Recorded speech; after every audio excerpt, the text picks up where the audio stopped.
Good morning. Good to see everyone this morning. We're in the book of 1 Kings right now. We'll go on to 2 Kings. In case you've not figured it out, you need to be reading ahead on 1 and 2 Kings. Become familiar with these two great books because we will move very quickly in this class. We're in chapter 3 this morning. We've already seen the beginning of Solomon's reign, of course, the death of David, and now we continue with Solomon's reign, in particular, his first great confrontation or conversation with God.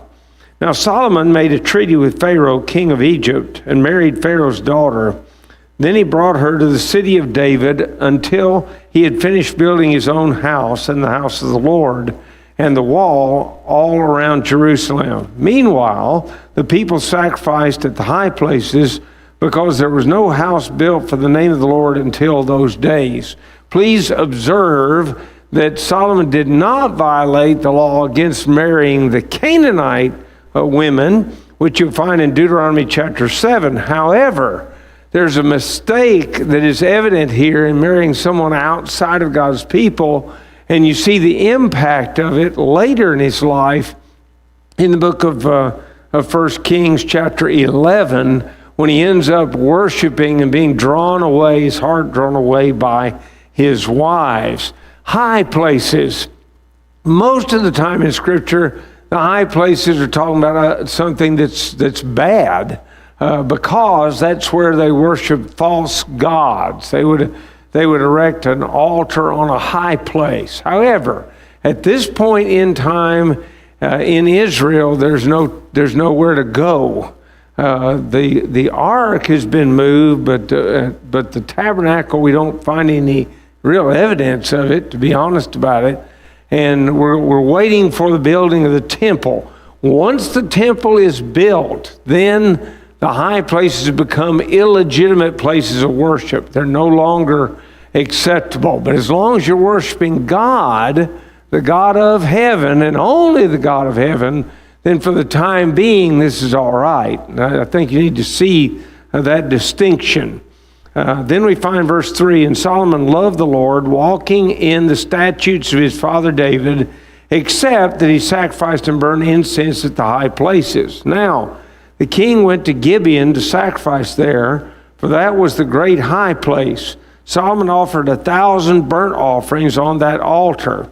At Gibeon, the Lord appeared to Solomon in a dream by night, and God said, "Ask, what shall I give you?" Now pause just a minute. Here we find Solomon's heart. It's set right now on God. As is noted, he offers a great sacrifice.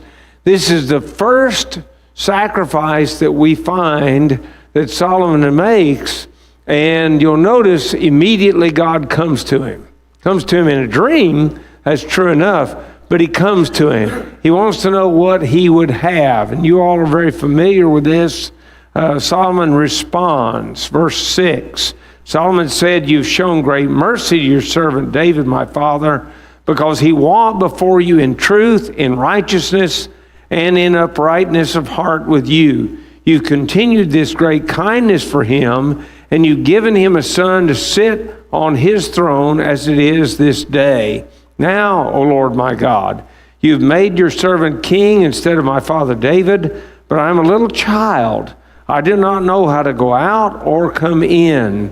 And your servant is in the midst of your people whom you have chosen, a great people, too numerous to be numbered or counted. Therefore, give to your servant an understanding heart to judge your people, that I may discern between good and evil. For who is able to judge this great people of yours?" And so Solomon's request is for wisdom. Now it's interesting to note, he describes himself as a child. That's not in terms of age, it's in terms of experience. He talks about going out and coming in. That's generally speaking a military term.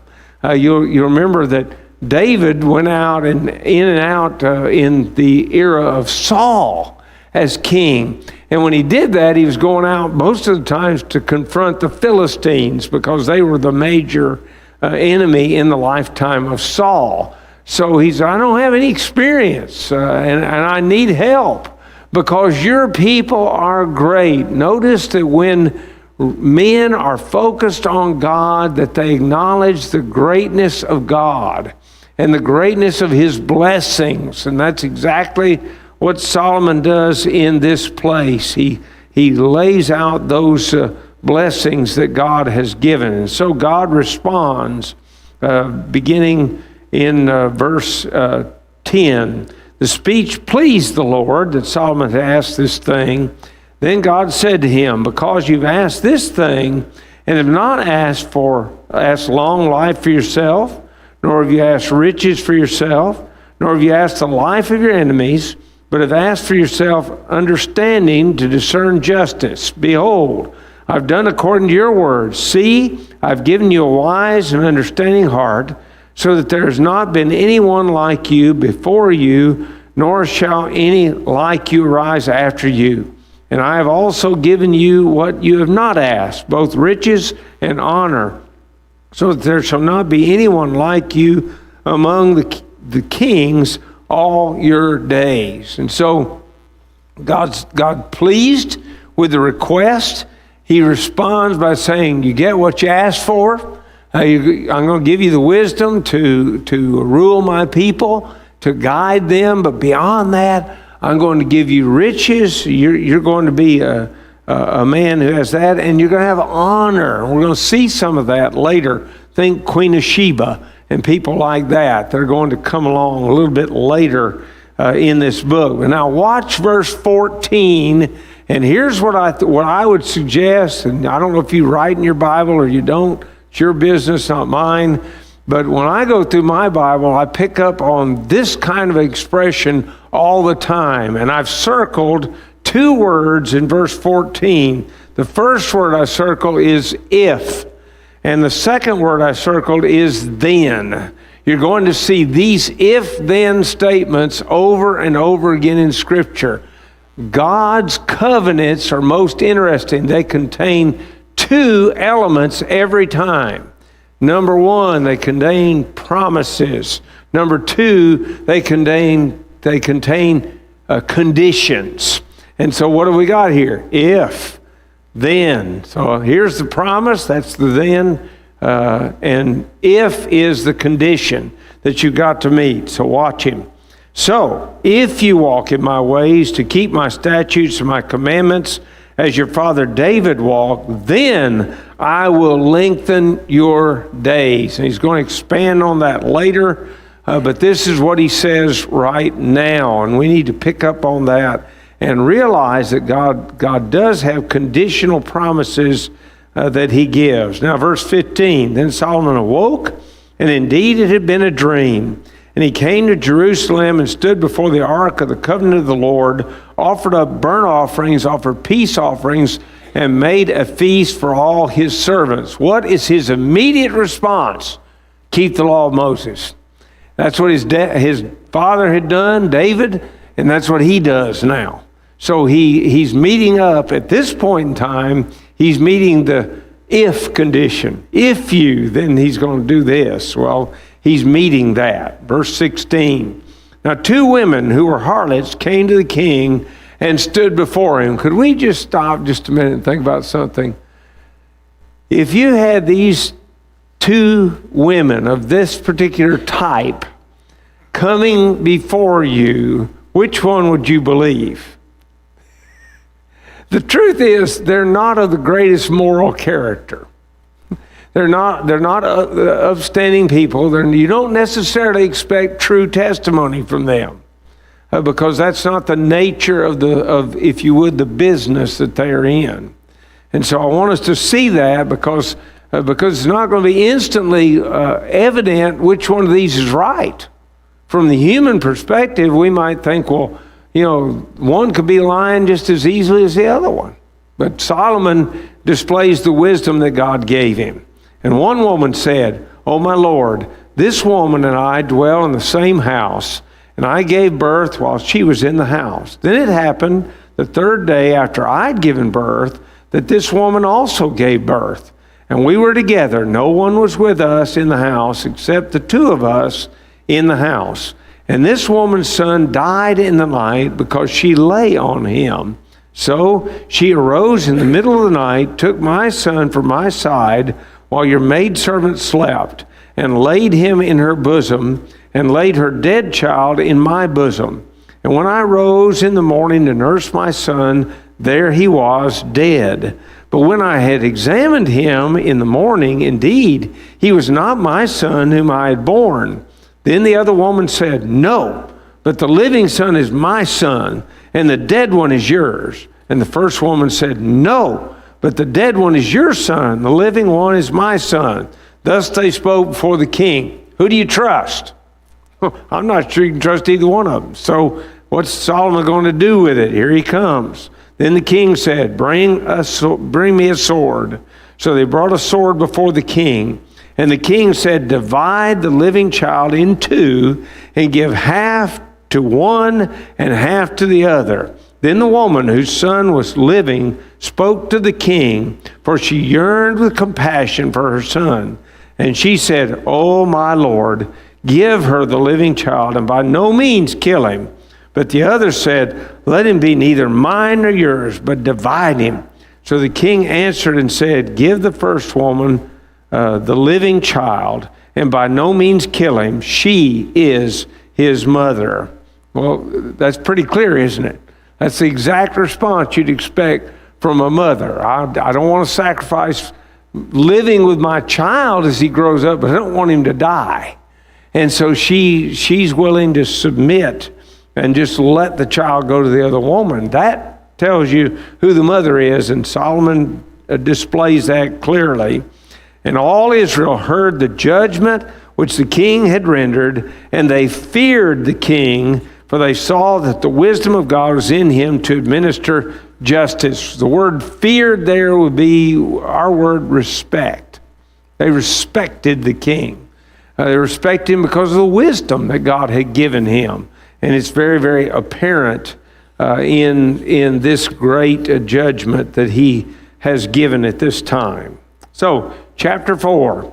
So King Solomon was king over all Israel, and these were his officials: Azariah, the son of Zadok, the priest; Elihoreph and Ahijah, the sons of Shisha, scribes; Jehoshaphat, the son of Ahilud, the recorder; Benaniah, the son of Jehoiada, over the army; Zadok and Abiathar, the priests; Azariah, the son of Nathan, over the officers; Zabud, the son of Nathan, a priest and the king's friend; Hishar, over the household; and Adoniram, the son of Abda, over the labor force. And Solomon had 12 governors over all Israel, who provided food for the king and his household. Each one made provision for 1 month of the year. Now pause just a minute. Do you remember what happened when the people asked for a king? Of course, first of all, Samuel thought he'd been rejected, and God said, No, they've not rejected you, they've rejected me. But here's what I want you to do. I want you to go to them, and I want you to tell the people, here's what's going to happen if you have a king. And what was that? Well, basically the king's going to tax you. The king's going to take your sons and your daughters and make them his servants, and on we could go. Those are the kinds of things that were done. Well, as wise as Solomon is, and as good a king as he is in the outset, you got to readily acknowledge that he is taxing the people. He divides the country into 12 parts, 1 part for each month. And what's their job? Their job is to feed the king and his household. That's their job. That sounds like a tax to me. You can call it whatever you want to call it, but that's what it looks like to me. He's doing exactly what God said that he would do. And so he goes ahead. These are their names: Ben-Hur, and in the mountains of Ephraim. Okay, Ben-Hur is a rather famous name. If you like to read old classical novels, there's a novel entitled Ben-Hur. Well, what does Ben-Hur mean? Well, anytime you see Ben, that just means son of, the son of her. And is this the her that we know about from earlier? Well, not likely. And why not? Because too many years. The her that we'd be thinking about, if we're going back that far, would be the one that served with Moses. And we're over 500 years past that. So this is not that man. Now, could he be of the same family? Possibility, I suppose. You'd want to check what tribe's he from and things like that. And I haven't done that. I'm being honest about it. I'll just tell you, you need to double check it first. Ben Decker in Makaz, Shalbim, Beth Shemesh, and Elon, Beth Hanan. Ben Hesed in Araboth. To him belongs Succoth and all the land of Hepher. Abinadab in all the regions of Dor. And he had Taphath, the daughter of Solomon, as wife. So what does that make him to Solomon? It's his son-in-law. So his son-in-law is in charge of one group, is what we just learned. Bana, the son of Ahilud, in Tanakh, Megiddo, and all Beth-Shean, which is beside Zeratam below Jezreel, from Beth-Shean to Abel-Maholah, as far as the other side of Jokneam. Ben-Gibber in Ramoth-Gilead. To him belong the towns of Jair, the sons of Manasseh, in Gilead. To him also belong the region of Argob in Bashan, 60 large cities with walls and bronze gate bars. Ahinadab, the son of Iddo, in Mahanaim. And remember, Mahanaim is 2 camps, I believe. Himenaz in Naphtali. He also took Basemath, the daughter of Solomon, as wife. Who's this guy? Well, it's another son-in-law. So he's got 12 divisions, and his 2 of his sons-in-law are over 1 division each in this area. Then you've got Baanah, the son of Hushai, in Asher and Aloth. Jehoshaphat, the son of Peruah, in Issachar. Shimei, the son of Elah, in Benjamin.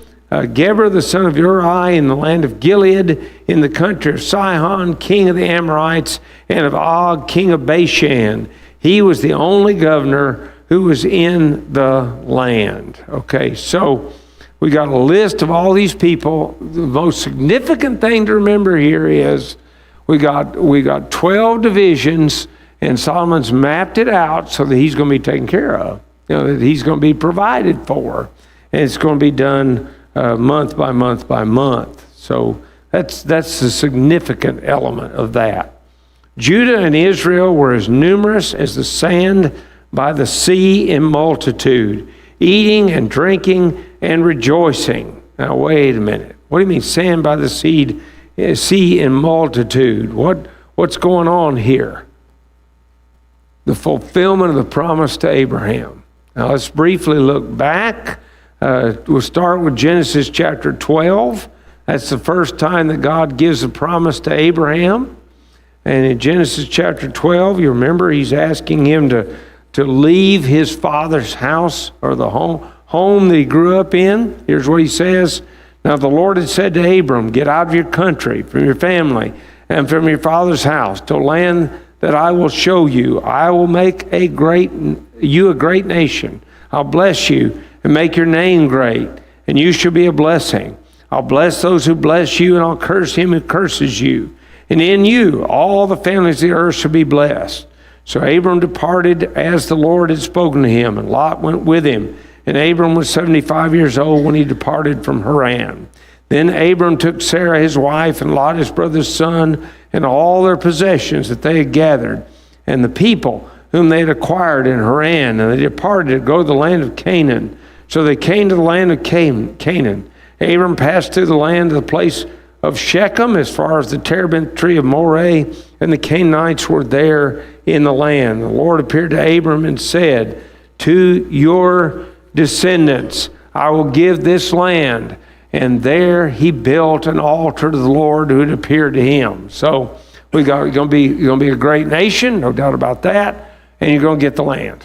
Those are the promises, and we're beginning to see the fulfillment of that as we look here. And I gave you several other references. They expand on that a little bit, but they're basically a repetition of the promise to Abraham. That's all I'm trying to do, is give you something to grab hold of there as you look at that. So Solomon reigned over all the kingdoms from the river. The river, what is that? This is the Euphrates. If you look at a map, and I don't have a board up here, but if I did, you never can tell what I draw anyway. So just imagine this: the Tigris and the Euphrates are like a great U flipped down on its side. They join together at the lower portion. That would be more or less the south east. And then they go out from there. The Tigris runs the northern route, and the Euphrates runs the southern route. So as you read the Bible, occasionally you'll see, especially in later translations, you'll see the word Mesopotamia. That just means land between the rivers. Like you might say, if you go up in northern Tennessee and then on into Kentucky, you've got land between the lakes. Well, this is land between the rivers, Mesopotamia, rich land that's very, very productive. So when you ask Abram to leave Ur, you're asking him to leave. He's down there close to where the two rivers join. That would be rich, rich farmland. Beautiful place to live, and certainly could support your family there. He goes on up to Haran. Haran is up the Euphrates side of the land between the rivers. It's still in the rich territory, but now he's being asked to leave there. And so what he'll do now is he'll go on up where he comes out from between the rivers, and he ends up coming down the mountain range of the coast to come into the land of Canaan. That's what we're describing there. So now we got the river, that's the Euphrates, that's a long way up there, is the northern border of the land of Israel under the reign of Solomon. So Solomon reigned over all the kingdoms from the river to the land of the Philistines. So that takes us to the coast, because the Philistines lived on the coast.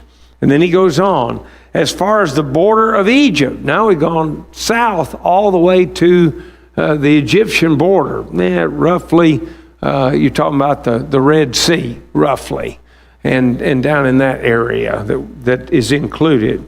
They brought tribute and served Solomon all the days of his life. Now Solomon's provision for one day was 30 cores of fine flour, 60 cores of meal, 10 fatted oxen, 20 oxen from the pastures, and 100 sheep, besides deer, gazelles, roebuck, and fatted fowl. For he had dominion over all the region on this side of the river, from Tifsha even to Gaza, namely over all the kings on this side of the river, and he had peace on every side all around him. Has the promise to Abraham been fulfilled? The answer to that is yes. It has been fulfilled. Now, what about all this food? How does this break down? Well, Horner, and if you've not ever looked at this and you ever want to teach this class, you want to go to thebible.net and look for videos. There's a little bitty link that says videos. Click on that and go to 1st and 2nd Kings. He also combines 1st, 2nd Chronicles because they are harmonized and they really fit for a harmony, and you'll see that as we go through our study. And when we click on that, here's what Horner has to say about this. He says this feeds about 14,000 people at 2 pounds of bread and 1.5 pounds of meat per day per person. That is some more tax. And it's fairly typical and classic when you think about it in terms of government. When it gets really big, it sucks up a lot of money just to supply for the people that are in power. Now, I want you to think on down the road. We're going to come later to a fellow by the name of Rehoboam. That's Solomon's son. You remember him? You remember what the people say? They say, your daddy overtaxed us. If you'll cut our taxes, we'll keep serving you all of our lives. Well, look at the tax. When you start talking about it, that's a pretty good tax that we're talking about in this place, and it's presented here for us. Now, they had peace. So Solomon reigns in peace. That's in great contrast, really, to his dad, who did not get to live in peace. David was constantly having to fight the people around him. So he goes ahead, verse 25 of chapter 4. And Judah and Israel dwelt safely, each man under his vine and his fig tree, from Dan as far as Beersheba, all the days of Solomon. Solomon had 40,000 stalls of horses for his chariots and 12,000 horsemen. Lynn, I want to ask you a question, because I know you do accounting. Is not one of the easiest mistakes to make in accounting is getting your numbers mixed up? He just nodded yes. And I know that for a fact. I've done it myself. And occasionally it'll get you in real trouble. Okay, the scribes have a difficulty when they're copying these words. And it's something we may not think about, but it's evident, it seems to me, here. If you go to the book of 2 Chronicles chapter 9, verse 25, it says that Solomon had 4,000 stalls, not 40. And that seems to be the better answer. When you look at the number of horses and chariots, 4,000 fits better. So what happened? You say, oh, there's a mistake in the Bible. Well, probably a mistake in terms of numbers. That's true. And it's very easy to do. Very, very simple. All you got to do is slip in one extra zero and to go from 4,000 to 40. It's real easy. And that's what we think they did. So I'm going to tell you this in addition to that. We have one obligation and one only. When somebody throws out an alleged or supposed contradiction, our job is simply to supply a plausible answer. You cannot say, I know it's this. Why not? You're not God. Neither am I.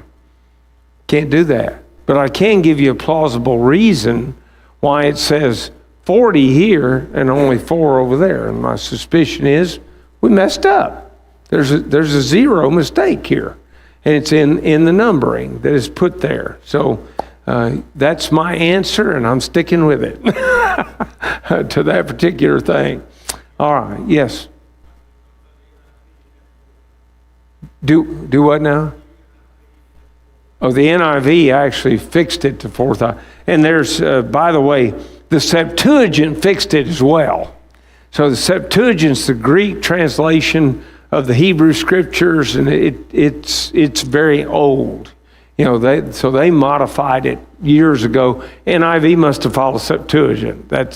And you say, oh, what about that? Well, the Lord often quoted from the Septuagint. You can tell by the wording that he's quoting from the Septuagint. So that's for another day, but I thought you'd find that to be of some interest. Okay, so he goes on.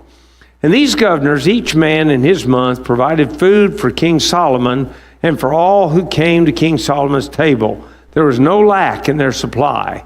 They also brought barley and straw to the proper place for the horses and steeds, each man according to his charge. And God gave Solomon wisdom exceedingly great, and understanding and largeness of heart like the sand of the seashore. Thus Solomon's wisdom excelled the wisdom of all the men of the East and all the wisdom of Egypt. For he was wiser than all men, than Ethan the Ezrahite, and Heman, Calcol, Dardar, the sons of Mahal, and his fame was in all the surrounding nations. He spoke 3,000 proverbs, and his songs were 1,005. Okay, we don't have all his proverbs. And neither do we have all his songs. In fact, we're not even sure we have any of the songs except maybe Song of Solomon. That might be his. But we don't have all these things. All we know is this biblical statement that he did all these things. He spoke of trees, from the cedar tree of Lebanon even to the hyssop that springs out of the wall.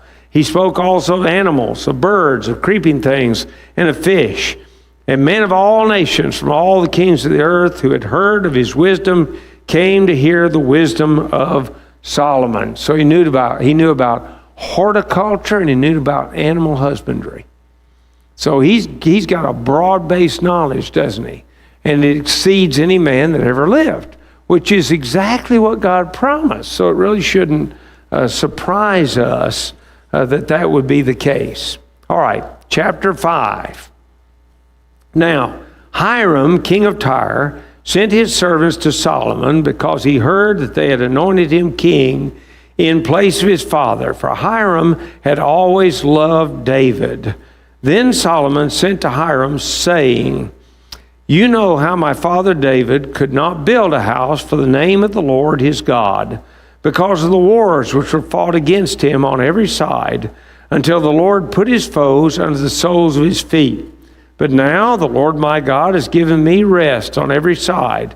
There's neither adversary nor evil occurrence. And behold, I propose to build a house for the name of the Lord my God, as the Lord spoke to my father David, saying, Your son, whom I will set on your throne in your place, he shall build the house for my name. Now therefore command that they cut down cedars for me from Lebanon, and my servants will be with your servants, and I will pay you wages for your servants according to whatever you say. For you know there's none among us who has skill to cut timber like the Sidonians." Now it sounds like, if you just read this text, it sounds like Solomon made all these arrangements. What you really need to do, though, is to go to 1 Chronicles chapter 22. Because in 1 Chronicles chapter 22, we actually learn that David made a contract before Solomon had ever come to power as king. Now, I'm not going to read this entire chapter, but you could, because the whole chapter talks about the arrangement, the agreement that they had at that time. But particularly, I want us to notice this, verse 3 of 1 Chronicles 22. "And David prepared iron in abundance for the nails of the doors of the gates, and for the joints, and the bronze in abundance beyond measure, and cedar trees in abundance for the Sidonians, and those from Tyre brought much cedar wood to David." So remember, David made preparations for the construction of the temple. And apparently the agreement was laid out beforehand.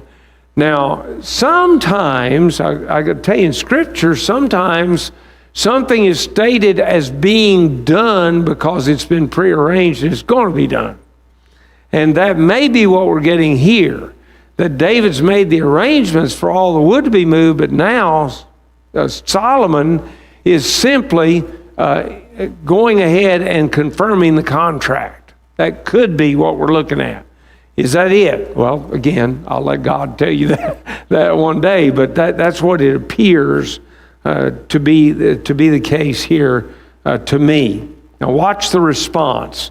"So when Hiram heard the words of Solomon, that he rejoiced greatly, he said, Blessed be the Lord this day, for he has given David a wise son over his people. Then Hiram sent to Solomon, saying, I've considered the message which you sent me, and I will do all you desire concerning the cedar and cypress logs. My servant shall bring them down from Lebanon to the sea. I'll float them in rafts by sea to the place you indicate to me, and I'll have them broken apart there. Then you can take them away, and you shall fulfill my desire by giving food for my household. Then Hiram gave Solomon cedar and cypress logs according to all his desire. And Solomon gave Hiram 20,000 cores of wheat as food for his household, and 20 cores of pressed oil. Thus Solomon gave to Hiram year by year. So the Lord gave Solomon wisdom as he had promised him, And there was peace between Hiram and Solomon, and the two of them made a treaty together. All right, briefly notice Solomon asked for the building materials. Why cedar? Because the cedars of Lebanon are very well known in antiquity. They're known for their grandeur, for their beauty. The wood is very, very durable. And then furthermore, when you polish it, it's just gorgeous. So he's chosen a wood, David has, and Solomon's carrying out on it, a wood that's going to make for a gorgeous, gorgeous building, and it's going to be a building that will last. What about the Hiram praising the Lord? I would suggest to you, as I have here from Kyle and Delitzsch in their Old Testament commentary, that the praise that Hiram gives to God is not acknowledging him as the only God, but instead is acknowledging him as a God, if you would, the God of Israel, much like he would have gods of his own land. So that's probably what we're looking at. So he floats these logs.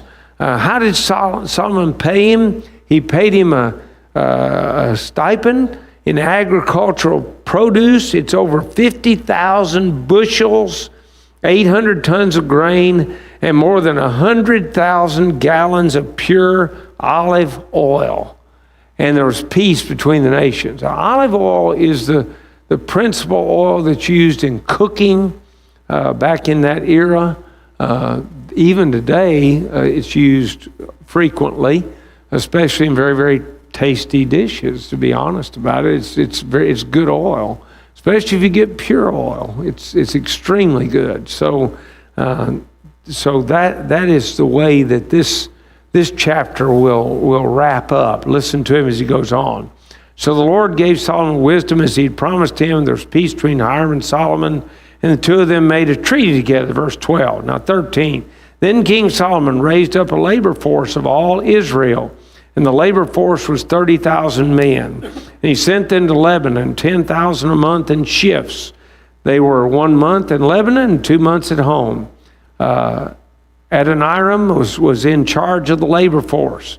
Solomon had 70,000 who carried burdens and 80,000 who quarried stone in the mountains, besides 3,300 from the chiefs of Solomon's deputies who supervised the people who labored in the work.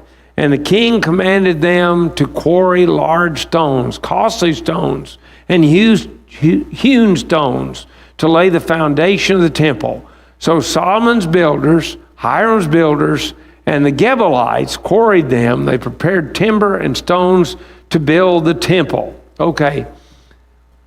They're quarrying them, and they're actually at the place where they quarry, at the rock quarry, they're actually laying this all out so that it's ready to go together. Now, I don't know if they numbered stones. I don't know how they did that. I can't tell you that. But some of these stones are massive in their form. They're very, very huge stones. You'll see that later also with the temple that is built by Herod. Some of those stones weighed upward of 100 tons each per stone. But they're laid out there. Why? Well, you're going to see that in the next chapter. That's so that there's not a sound of a metal tool on the whole temple ground. Never the sound of a tool is to be heard. So it's kind of interesting to see the way that he does that. All right, so you'll notice Whitworth says he's got 30,000 Canaanites that he uses. How do we know the 30,000 are Canaanites? Go to chapter 9, makes it pretty clear. They worked in Lebanon in 1 month on, 2 months off shifts as they went to work to prepare raw materials for the temple construction. Solomon conscripted. Anybody know anything about conscription?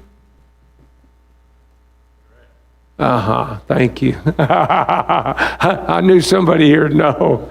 Conscription's a draft. He drafted 150,000 Israelites to be a part of the work. Now remember, God told the people this is what's going to happen.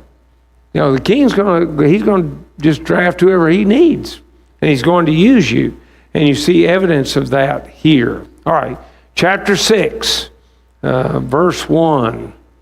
And it came to pass in the 480th year after the children of Israel had come out of the land of Egypt, in the 4th year of Solomon's reign over Israel, in the month of Ziv, which is the 2nd month, they began to build the house of the Lord. Please turn to 1 Chronicles 28, verse 19. Now this is, remember, all you're doing here is running a harmony. And there are those that, like J.W. McGarvey did a harmony of the Gospels. You can do the same thing with 1st, 2nd Kings, 1st, 2nd Chronicles. You can run a harmony.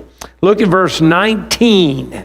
And if you write in your Bible, then I'm going to give you something to write. If you don't, then I'm going to tell you anyway. And you can decide what you're going to do with it.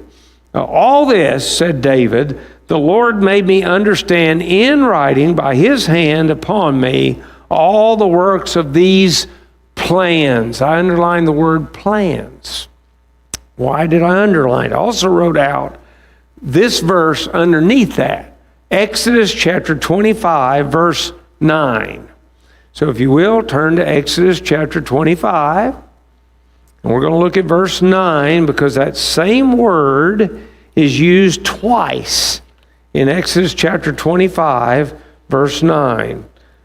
Here it is. According to all that I show you, that is the pattern of the tabernacle and the pattern of all its furnishings, just so you shall make it. I underlined in that verse 2 words, pattern and pattern. Why? Same word. Identical word. So what is the writer telling us in 1 Kings chapter 6? He's saying the plan for the temple was not made by David, it was made by God through David. Just as surely as the tabernacle was built under God's direction by Moses, and God laid out the plans for it, in the same way the temple is being built by Solomon, and God laid out the plans for it. I'm going to really shock everybody. Today I'm giving you 2.5 minutes.